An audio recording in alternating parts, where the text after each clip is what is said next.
Good day and welcome to the African Broadcasting Network News. I am Chikobe Isaac Eze. Today we'll bring to you our hit stories. Former Vice President Atiku Abubakar on Sunday urged the Nigerian government to ban flights from the United Kingdom over the recent spike in COVID-19 cases in the country. Atiku made the call on his Twitter handle, said the reason Nigeria was hit harder than necessary during the first wave of the COVID-19 pandemic was because the government failed to heed the warnings of well-meaning Nigerians. He urged the government to act with caution and temporarily halt all flights from the UK until the new strain of COVID-19 was brought under control. He added that Nigeria's health sector was not sufficiently prepared enough to handle the sudden and unpredictable surge of the COVID-19 pandemic.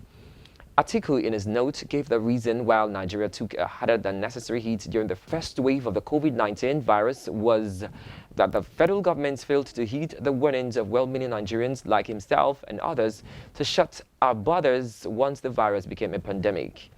The former vice president said the new strain of COVID-19 that has erupted in the United Kingdom and specifically London can also add to Nigeria's health emergency if Nigeria do not act with an abundance of caution and temporarily halt all flights to and fro the UK until the new strain is brought under control.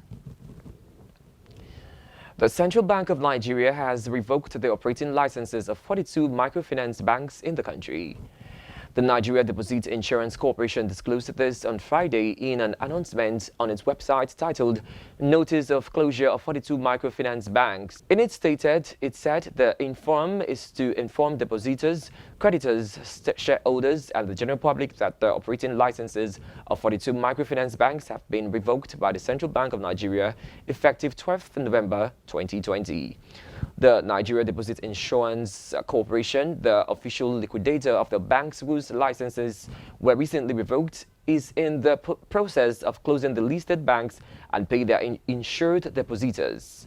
They therefore request that all depositors of these banks should visit the closed banks' addresses and meet NDIC officials for the verification of their claims, commencing from Monday 21st December 2020 till Thursday 24th December 2020.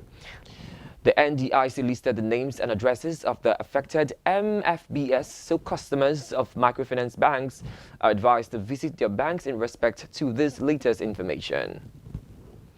A spokesman for UN peacekeeping forces said rebel forces advancing on the Central African Republic's capital, Bangui, have been pushed back and the situation is under control as tensions mount a week before the elections. The government had alleged an attempt coup when three of the powerful armed groups that control most of the country's territory began advancing towards the capital along critical main roads ahead of presidential and legislative elections scheduled for December 27th. Earlier Sunday, the coalition of the Democratic Opposition called for the votes to be postponed until the re-establishment of peace and security. Uniting the main parties and movements opposed to President Faustin Change Touadera Code 2020 was until recently led by former President Francois Bozize, who the government said Saturday was at the head of rebel fighters massing not far from the capital.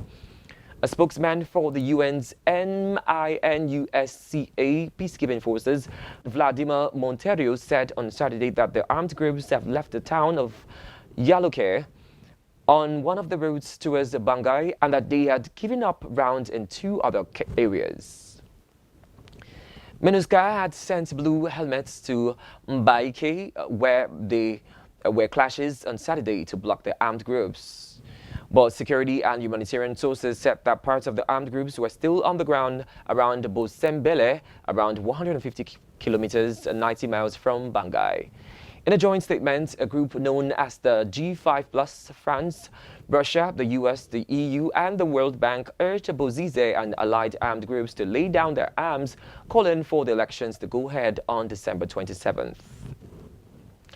Bayern Munich will kick the butt of Leroy Sane to trigger improvement in his performance, says the club's chief executive Karl-Heinz Rummenigge, after the winger was replaced following just 36 minutes of action on Saturday.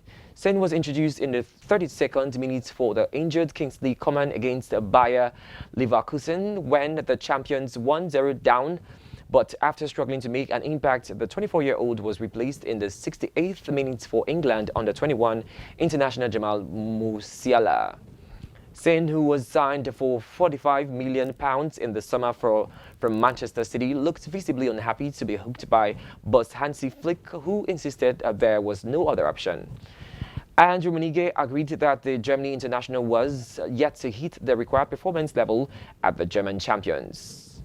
That's it on our hit stories for today. Thank you so much for watching the African Broadcasting Network News. You can follow us on our social media platform by visiting our website at www.abnchannel.net. Follow us on Twitter at ABNChannel, like us on Facebook at ABNTV. Also, subscribe to our YouTube channel at the African Broadcasting Network. Follow us on Instagram as well at ABNChannel. Once again, thank you so much for watching. My name is Chekube Isaac Eze. Bye for now.